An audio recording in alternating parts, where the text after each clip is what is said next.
નમસ્કાર દર્શક મિત્રો, હું ડોક્ટર દેવાંગ ટાંક શ્રી ગિરિરાજ હોસ્પિટલ તરફથી આપ સૌનું હાર્દિક સ્વાગત કરું છું.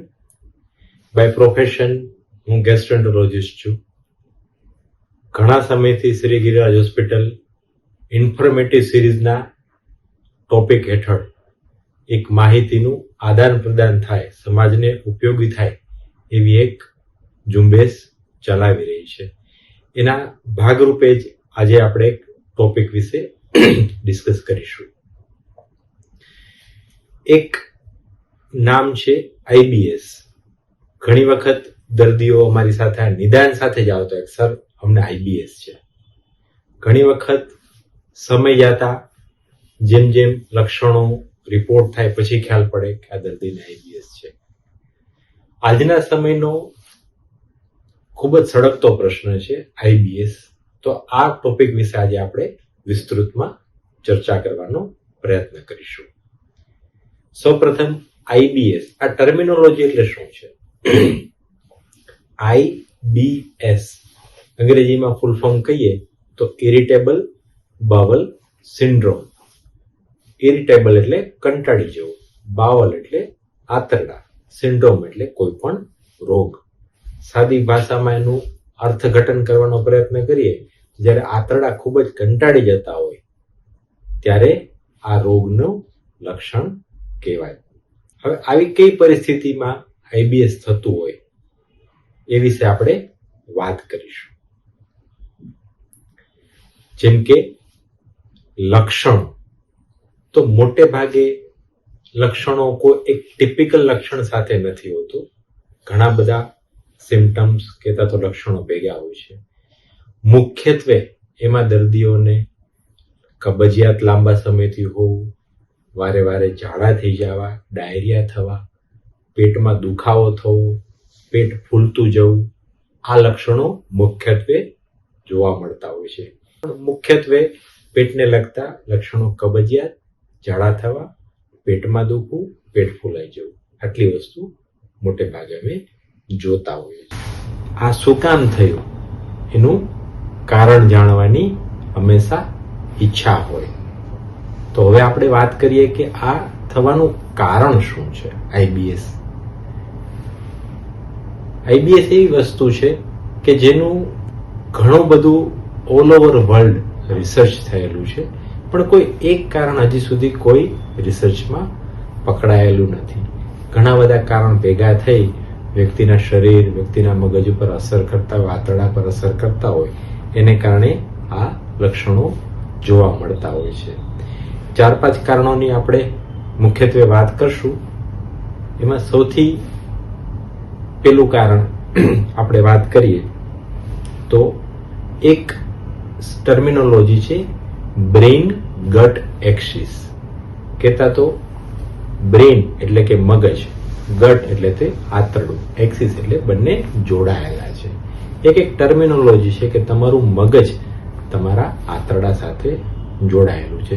તો સાંભળતા આપણને થોડું વિચિત્ર લાગે કે મગજને ને આંતરડાને બંનેને શું લેવા દેવા.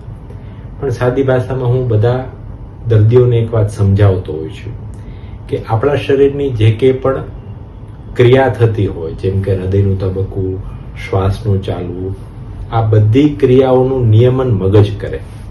એમ જ આપણું પાચન તંત્ર, સાદી ભાષામાં કહીએ તો ચયાપચયની ક્રિયા, ખોરાકનું પાચન થવું, એનું આખે આખું ટ્યુનિંગ, એનું ફ્રેમવર્ક મગજ નક્કી કરતું હોય.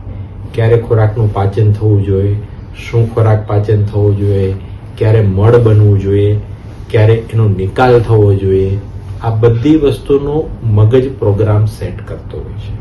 એટલે એના પરથી ટર્મિનોલોજી આવી છે બ્રેઇન ગટ એક્સિસ.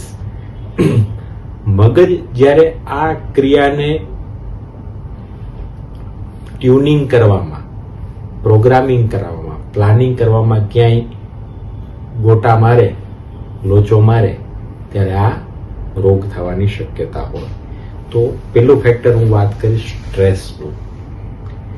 મગજમાં જ્યારે સ્ટ્રેસ હોય, ચિંતાવાળો સ્વભાવ, વિચારવાળો સ્વભાવ, ડિપ્રેશનવાળું બિહેવિયર, ઇન્ટ્રોવર્ટ પર્સનાલિટી, ગુસ્સાવાળો સ્વભાવ, નાની વાતમાં કોઈ મોટું વાતનું સ્વરૂપ આપી દેવું, આ બધી વસ્તુ જ્યારે સ્ટ્રેસફુલ કન્ડિશનમાંથી શરીર હોય ત્યારે આ આઈબીએસ થવાની શક્યતા વધારે થતી હોય છે. ઘણી વખત અમને દર્દીઓ વાત કરતા હોય છે કે સર કોઈ સારા કંઈ ખરાબ સમાચાર મળે તો તરત જ એને ટોયલેટ જવું પડે, કોઈને કબજિયાત થઈ જાય, કોઈને પેટમાં દુખાવો થઈ જાય, તો કોઈ પણ આવી ઇનએડવરન્ટ ઇવેન્ટ બનતી હોય જીવનમાં ત્યારે આ વસ્તુ થતી હોય છે. તો પહેલી વસ્તુ આપણે વાત કરી સ્ટ્રેસની, કે શરીર ખાસ કરીને મગજને સ્ટ્રેસ પહોંચે એને કારણે આઈબીએસ થતું હોય છે. બીજા ફેક્ટરની આપણે વાત કરીએ વિસરલ હાઇપર સેન્સિટિવિટી. ગુજરાતીમાં ભાષાંતર કરીએ તો હાઇપર સેન્સિટિવિટી એટલે કોઈ પણ આપણને જે સેન્સેશન છે એનું મોટું સ્વરૂપ પડવું. સેન્સેશન મતલબ આપણને ચામડી પર કોઈ અડે તો આપણને ખ્યાલ પડે કે અડ્યો છે, કોઈ મારે તો આપણને લાગે કે માર્યો છે, કોઈ ગરમ વસ્તુ અડે તો આપણને લાગે કે તાપ છે, કોઈ ખીલ્લી ખૂંચાડે તો આપણને લાગે કે ખીલ્લી ખૂંચી છે, તો આપણને સેન્સેશન આવે. પણ ઘણી વખત અમુક વ્યક્તિઓની પ્રકૃતિ એવી હોય, સાદી ભાષામાં કહીએ કે કોઈને આપણે ખાલી પીઠ થપથપાવી હોય તો એને એમ લાગે કે મને પીઠમાં માર્યું, તો એની સેન્સિટિવિટી વધારે છે કોઈ પણ સિગ્નલ માટે.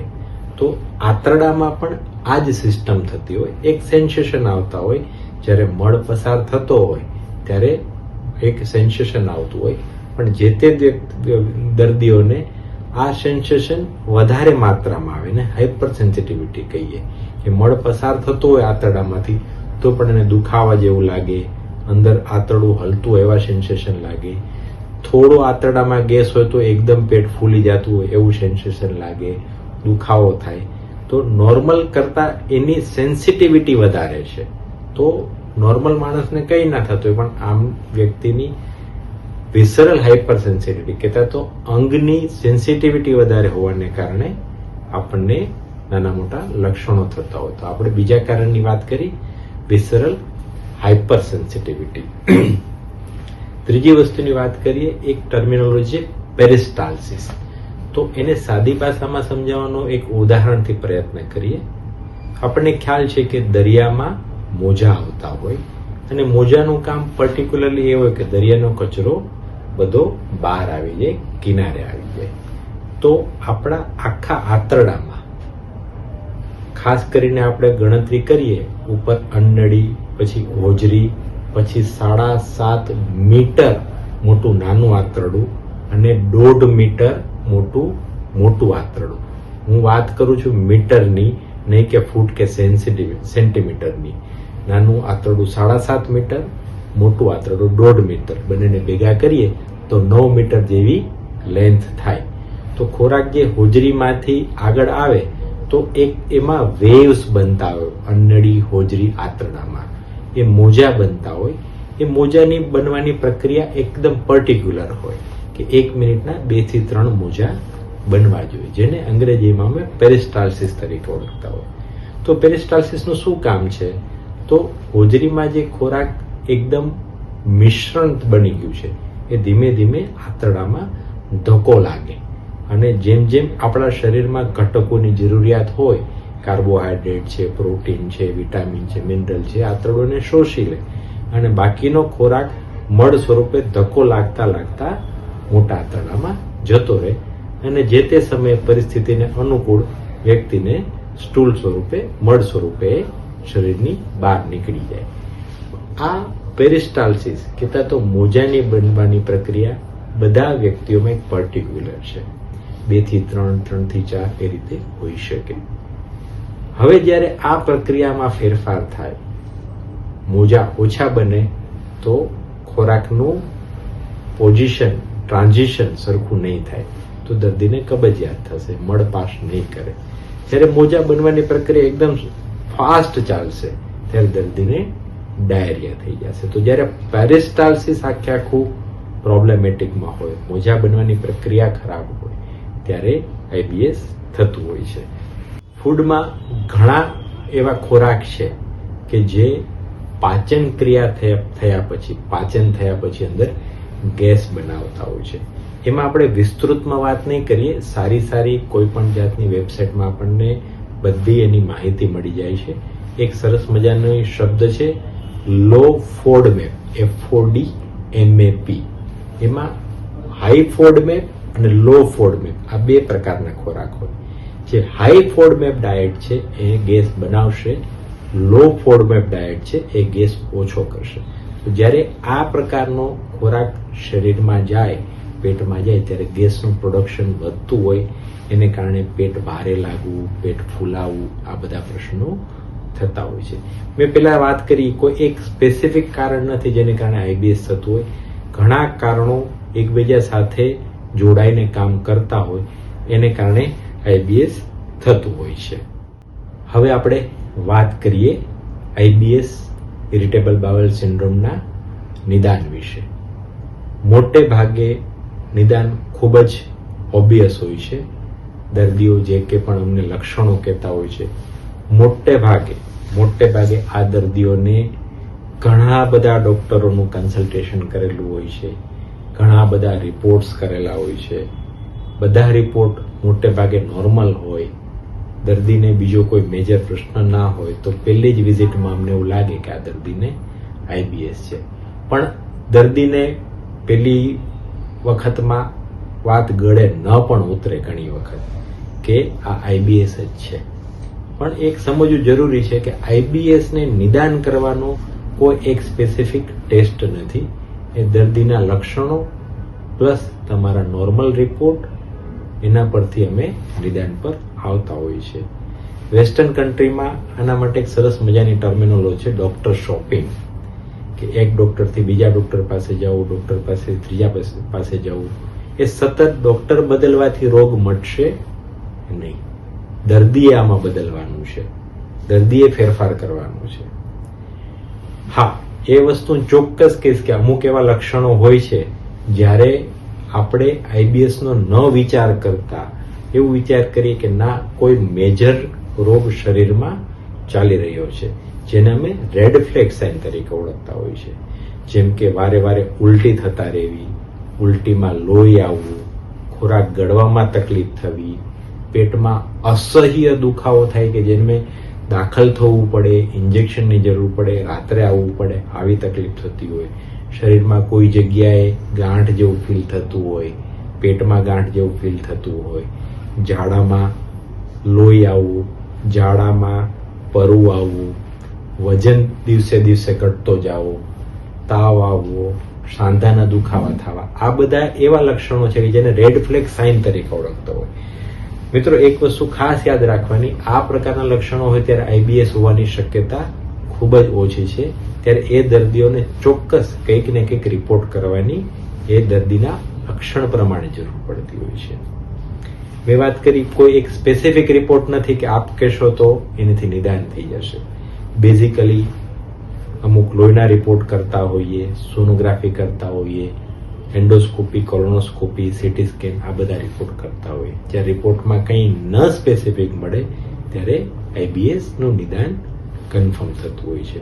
પણ એક વસ્તુ ખાસ યાદ રાખવાની, આ પ્રકારના દર્દીઓ વર્ષોથી પીડાતા હોય, કોઈ પણ જાતના નિદાન વગર પીડાતા હોય, સારવારમાં ટુકડા કરીને પીડાતા હોય. તો હવે આપણે વાત કરવાની છે તો આ રોગની સારવાર શું? તો કોઈ પણ રોગની સારવાર એનું કારણ હોય. જેમ કે મારી પાસે ઘણી વખત દર્દીઓ આવતા હોય એમ કે સાહેબ તીખું ખાય છે તો એસિડિટી થઈ જાય છે. તો મારો એનો બેઝિક જવાબ જ હોય છે તો તીખું ના ખાવું જોઈએ. એ વ્યક્તિની પ્રકૃતિ છે કે તીખું એને નથી પચતું. તો IBS ના જે કંઈ પણ કારણો વિશે આપણે વાત કરી કે સ્ટ્રેસફુલ લાઈફમાં રહેતા હોય જે લોકો, એને આ થવાની શક્યતા વધારે હોય છે. તો સૌથી પહેલી વસ્તુ હંમેશા દર્દીઓને હું કહેતો હોઉં છું કે એક શરીરને એક સિસ્ટમમાં ઢાળવાની જરૂર હોય.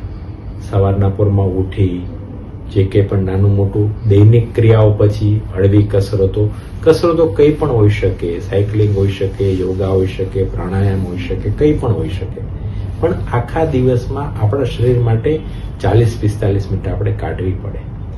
કોઈ એવી જરૂરિયાત નથી કે આપણે મોટી ફી ભરીને જીમ જ જોઈન કરીએ, એમાં વર્કઆઉટ કરીએ, ઘર બેઠા પણ આ બધી વસ્તુ થઈ શકે. તો પહેલી વસ્તુ સ્ટ્રેસને હેન્ડલ કરતા શીખવું પડે, જે IBS નું મેજર બેકબોન કહીએ. જો એ સારું થશે તો રોગમાં 100% ફાયદો થશે. બીજી વસ્તુ દવાઓ.